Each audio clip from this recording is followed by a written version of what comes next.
नमस्कार, मैं हूं संतोष। सिटी न्यूज़ वैन की सांध्यकालीन समाचार सेवा में आप सबका स्वागत है। प्रस्तुत हैं आज के मुख्य समाचार। जंगल में पड़ी मिली युवती की जली लाश, 15 दिन बाद होनी थी शादी, हत्या की आशंका। कोरोना ने मानवता को किया शर्मसार। 8 घंटे तक पत्नी के इलाज के लिए इधर से उधर भटकता रहा बीएसएफ का जवान। कोरोना पर आस्था हावी। फूलमती माता मंदिर करहिया में बिना मास्क के चलता रहा भजन कीर्तन। खबरें अब विस्तार से। जंगल में पड़ी मिली युवती की जली हुई लाश, 15 दिनों के बाद होनी थी शादी। परिजनों ने जताई हत्या की आशंका। रीवा जिले के चाकघाट थाना क्षेत्र अंतर्गत बघेड़ी गांव के जंगल में आज सुबह एक युवती की जली हुई लाश पड़ी मिली, जिसकी सूचना स्थानीय निवासियों द्वारा पुलिस को दी गई। मौके पर पहुंची पुलिस ने युवती की जली हुई लाश को पंचनामा कर शव को पोस्टमार्टम के लिए भेजते हुए मामले की जांच शुरू कर दी है। बताया जा रहा है कि युवती शौच के लिए घर से निकली थी, जिसके बाद लापता हो गई और आज सुबह उसका शव जंगल में मिला है। रीवा जिले के चाकघाट थाना क्षेत्र अंतर्गत बघेड़ी गांव में आज उस वक्त हड़कंप मच गया जब क्षेत्र के जंगल में युवती की जली हुई लाश देखने को मिली। इसके बाद स्थानीय लोगों के द्वारा इसकी जानकारी पुलिस को दी गई। तब मौके पर पहुंची पुलिस ने जांच करते हुए युवती के शव को पंचनामा के लिए भेज दिया। युवती की लाश मिलने के बाद क्षेत्र में तनाव की स्थिति निर्मित हो गई तथा परिजनों के द्वारा मामले पर हत्या की आशंका जाहिर की गई है। अच्छा खासा हंगामा भी किया गया। परिजनों का कहना था कि पुलिस के द्वारा आरोपियों की गिरफ्तारी नहीं किए जाने तक शव का अंतिम संस्कार नहीं करेंगे, जिसके बाद पुलिस की समझाइश पर परिजनों का गुस्सा शांत हुआ। बताया जा रहा है कि बीते कल देर शाम युवती शौच के लिए घर से बाहर निकली थी, जिसके बाद वो लापता हो गई तथा घर में नहीं पहुंची। परिजनों ने उसकी तलाश शुरू कर दी। आज सुबह जंगल में लाश पड़ी होने की सूचना परिजनों के पास पहुंची। परिजनों की माने तो 15 दिनों के बाद युवती की शादी होने वाली थी। उससे पहले ही उसकी मौत होने से गांव में मातम पसर गया। हम आपको बता दें कि मृतका के पिता पन्नालाल हरिजन भाजपा से नगर परिषद चाकघाट से निवर्तमान पार्षद हैं, जो लगातार 15 वर्षों से अपनी सेवाएं दे रहे हैं। आगामी 1 मई को मृतका के तिलक एवं 4 मई को उसकी शादी होनी थी। आपको बता दें कि घटना की सूचना जब चौथर विधायक श्यामलाल द्विवेदी को मिली तो वे घटना स्थल पर पहुंचकर घटना की जानकारी प्राप्त की तथा पीड़ित परिवार को सांत्वना देते हुए उन्होंने अपराधियों के जल्द गिरफ्तार करने की मांग की। वहीं एडिशनल एसपी विजय कुमार डावर घटना स्थल पर पहुंचकर मौका मुआयना कर कार्यवाही शुरू कर दी। इस संबंध में प्रस्तुत है मृतका के पिता एवं एडिशनल एसपी विजय डावर एवं चौथर विधायक श्यामलाल द्विवेदी से प्राप्त जानकारी के अनुसार। घटना के विषय में जानकारी सर ये है कि हमारी बच्ची के यहाँ से मार दिए हैं और चप्पल एक उधर पड़ा था, एक उधर पड़ा था, लोटा उधर पड़ा था, मोबाइल उधर पड़ा था और बच्ची को उठा के ले गए हैं, आग लगा के उसको जला दिए हैं सबूत मिटाने के लिए। ये लगभग 7 बजे की 7:15 बजे की लगभग घटना है। इसके बारे में आपको जानकारी कैसे हुई थी? इसके बारे में हमें जानकारी हम और हमारे बच्चे और मेरी पत्नी बच्चियाँ ढूंढने गए थे जो लेके वहाँ शव देखा गया। वहाँ हमारा छोटा बच्चा शव को देखा, ढूंढते गया। तो पुलिस द्वारा क्या सहयोग किया जा रहा है इस विषय में? पुलिस वाले क्या कर रहे हैं, कुछ नहीं, देखे ताके हैं। इसके बाद पंचनामा करवा रहे हैं, कह रहे ले जाओ मिट्टी पोस्टमार्टम कि हमें हमारे लिए पूरा हमको जांच चाहिए, हमको सहयोग चाहिए, शासन को न्याय चाहिए। इसमें घटनाक्रम को आप किस नजरिए से मतलब है क्या हत्या हुआ है? हत्या हुआ है, हमारी बच्ची के साथ हत्या हुआ है। देखिए, प्रथम दृष्टया जो बात सामने आई है उसमें चाकघाट थाना अंतर्गत ग्राम बघेड़ी में मृतिका तारा की लाश मिली है और प्रथम दृष्टया जो अभी तक तथ्य सामने है उसमें यह पता चला है कि मृतिका कल शाम को 7 बजे के लगभग शौच के लिए घर से निकली थी और उसी दौरान वो जब वापस नहीं लौटी तो उसके परिजनों ने उसको तलाशना शुरू किया। इसी समय पास में ही एक पैरा में आग लगी हुई थी, भूसा था उसमें आग लगी हुई थी। उसी में उसके छोटे भाई ने प्रथम दृष्टया मृतिका की लाश को देखा। संपूर्ण घटनाक्रम देखने के पश्चात ऐसा प्रतीत होता है कि किसी अज्ञात कारणों से मृतिका का किसी ने हत्या कर लाश जलाई होगी। सभी बिंदुओं पर जांच की जा रही है। अभी वर्तमान में मर कायम कर शव को पीएम के लिए पहुंचा दिया गया है और पीएम रिपोर्ट प्राप्त होने के पश्चात इसमें अपराध पंजीबद्ध कर अग्रिम विवेचना की जाएगी। साथ ही हम अन्य तथ्यों पर भी जांच कर रहे हैं। मृतिका का चूँकि मोबाइल भी पास में ही पड़ा मिला है, उस एंगल को भी हम लोग देख रहे हैं। उसकी शादी होने वाली थी अभी 4 मई को, तो सभी बिंदुओं पे जांच की जा रही है। आज 9-10 बजे की लगभग मुझे टेलीफोन पे हमारा साथी कार्यकर्ता मानिक चंद गुप्ता ने मुझे सूचना दिया कि पन्ना लाल की बेटी को किसी ने पियरा में झोंक कर आग लगा दिया और मार डाला। मैं बाहर था, सुनकर स्तब्ध रह गया। अभी 1 घंटे पहले आया और भागा भाग इनसे राजनारायण जी से भी संपर्क किया कि आज आपने घटनास्थल देखा, देखने के बाद तत्काल हमें अपराधी चाहिए। आज हमारे मंत्री जी आ रहे हैं, मैं उनसे बात करूंगा।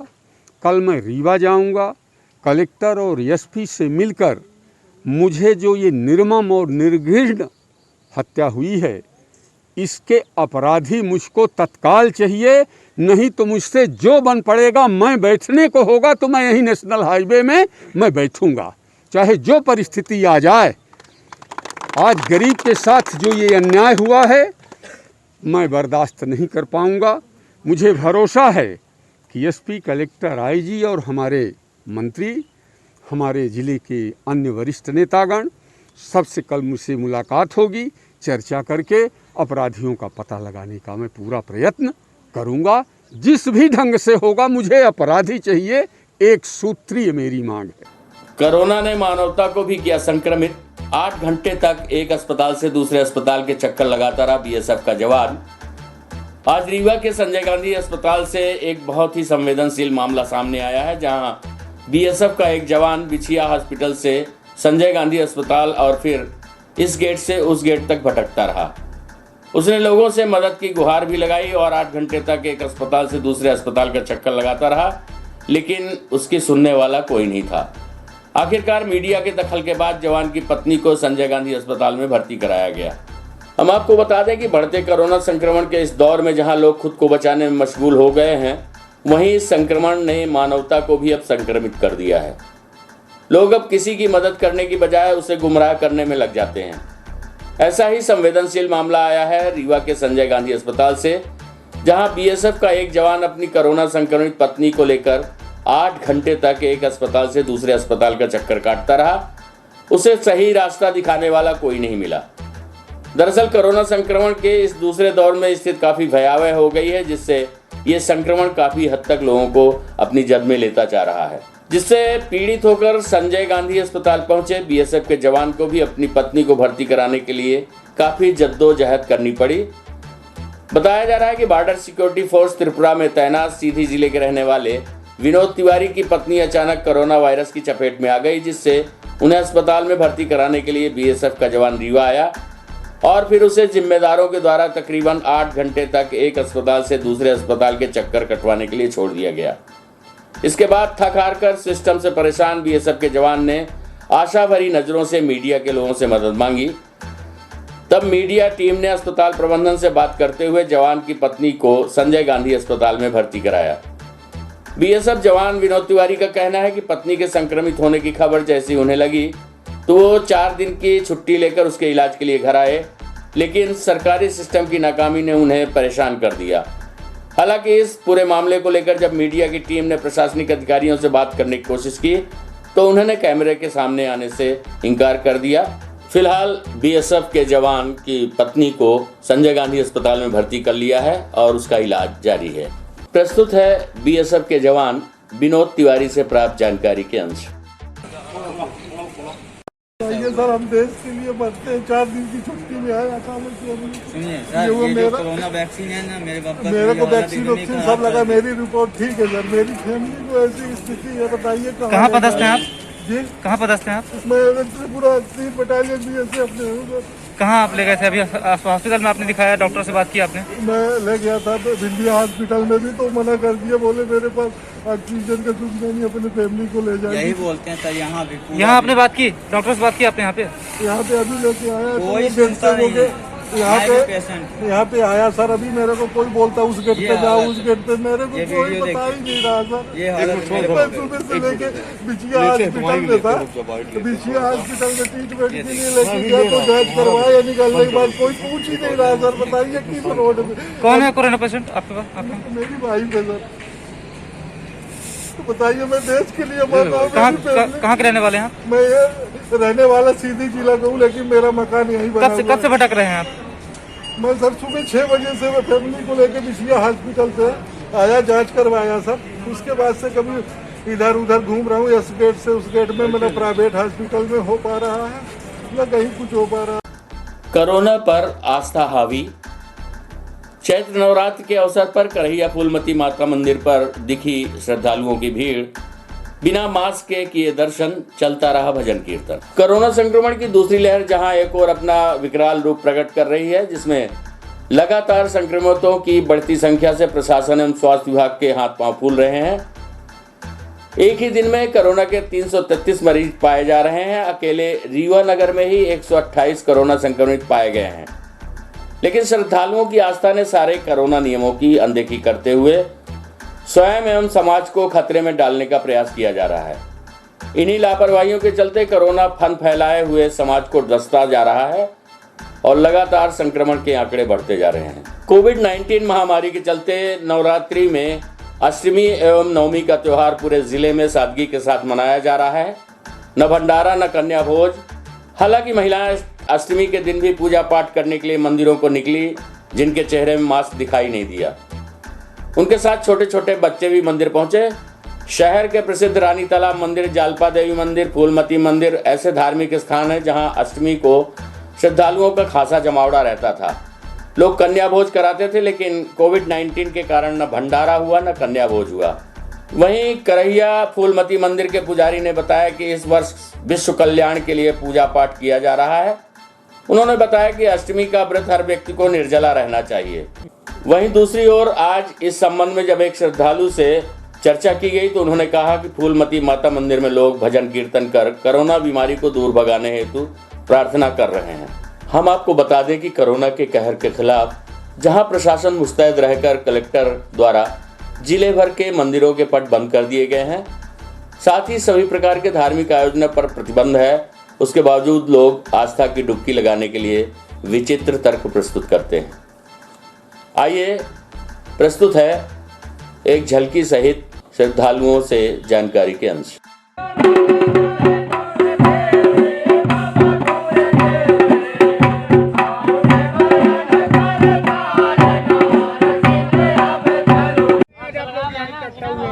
आज रामनवमी है। आज हम लोग भगत लेकर आए हैं कि ये कोरोना महामारी जो फैली है सत्यार, तो माता कुछ इसका वो निकाले कि महामारी कोरोना ख़त्म हो, कुछ समाधान माता निकाले। इसलिए हम लोग भगत वगत कर रहे हैं, पूजा पाठ कर रहे हैं, माता को मना रहे हैं हम लोग, महामारी जाए। रीवा की करहिया मंडी में उमड़ी भीड़, सोशल डिस्टेंसिंग की उड़ रही हैं धज्जियां। हम आपको बता दें कि पुलिस को सब्जी मंडी में भीड़ को नियंत्रित करना सबसे बड़ी चुनौती साबित हो रहा है। पूरे शहर की भीड़ करहिया मंडी पहुंच रही है, जहां कोविड-19 की गाइडलाइन के सरेराह धज्जियां उड़ाई जा रही हैं। हम आपको बता दें कि भीड़ एकत्र होने का कारण यह है कि शहर के अंदर पुरानी सब्जी मंडी बंद कर दी गई है, जबकि कई तहसीलों को जोड़ने वाले चौराहों पर दुकानें संचालित थी जो बंद हैं, जिसके चलते पूरे शहर से खरीदारों और जिले भर के विक्रेताओं की भीड़ सब्जी मंडी में एकत्र हो रही है, जिसके चलते यहां के व्यापारियों ने चिंता व्यक्त किया है। बताया जाता है कि सुबह 4 बजे से अफरा तफरी का माहौल निर्मित हो जाता है, खासा भीड़ एकत्र रहती है।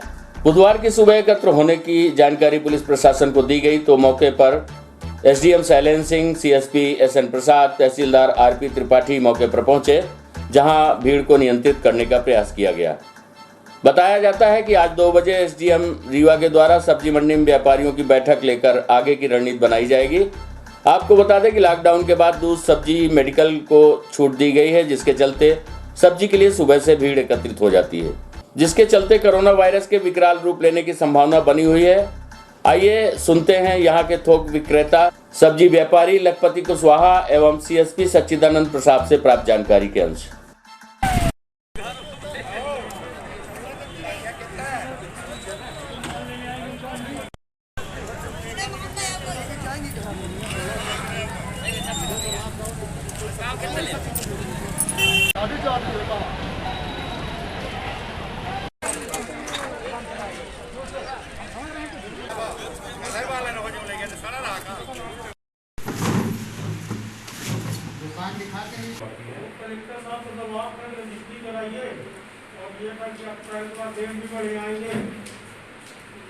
आज मंडी में अफरा तफरी मची हुई है, क्या वजह है? जैसे कि आप जब सभी जानते हैं कि पुरानी जो मंडी थी वहाँ की पूरी मंडी को यहाँ इकट्ठा शिफ्ट कर दिया गया, क्योंकि जो अभी फैलाव था वो इकट्ठा होने लगा।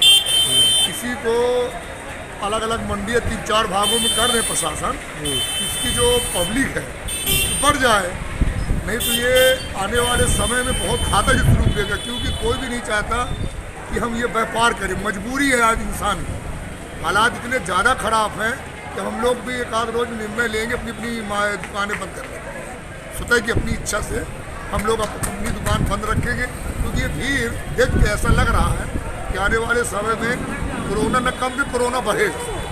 कितनी भीड़ होगी लगभग?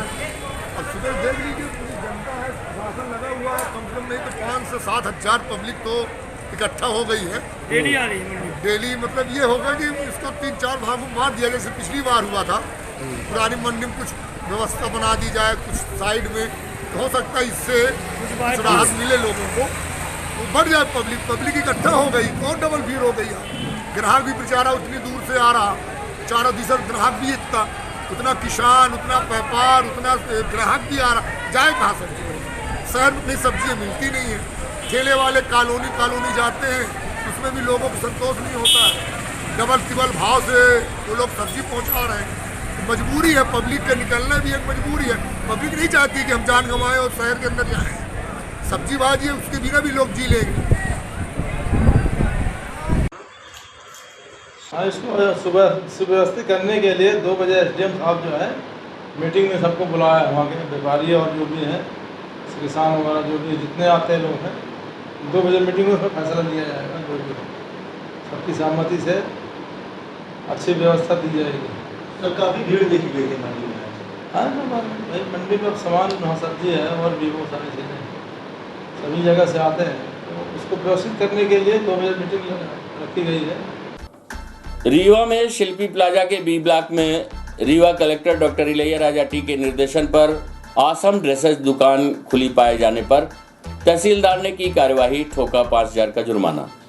हम आपको बता दें कि शिल्पी प्लाजा के B ब्लॉक में लॉकडाउन का उल्लंघन करने एवं दुकान खुली पाए जाने पर आसम ड्रेसेस दुकानदार के ऊपर रीवा कलेक्टर के निर्देश पर तहसीलदार ने 5,000 रुपये का जुर्माना किया है। आपको बता दें कि आसम ड्रेसेस की दुकान के मालिक द्वारा कपड़े का व्यापार किया जा रहा था। प्रशासन की नज़र जब दुकान पर पड़ी तो खुली पाई गई।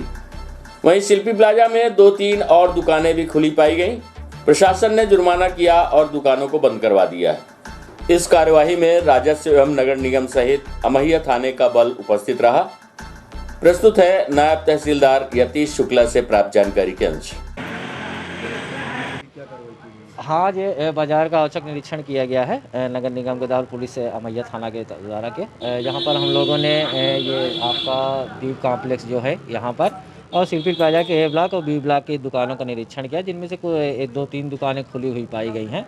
उनसे में से एक आसम ड्रेसेस है यहाँ पर B ब्लॉक में, शिल्पी प्लाजा में, उसकी दुकान खुली हुई पाई गई है। उनकी दुकान बंद करा दी गई है, साथ में चालानी कार्रवाई भी की जा रही है और लगातार सतत निरीक्षण किया जा रहा है कि कौन सी दुकानें लॉकडाउन का पालन नहीं कर रही। जो भी दुकानें कोरोना कर्फ्यू का पालन नहीं कर रही हैं, उन पर चालानी कार्रवाई और अग्रिम कानूनी कार्रवाई भी की जाएगी। आज की खबरों में बस इतना ही।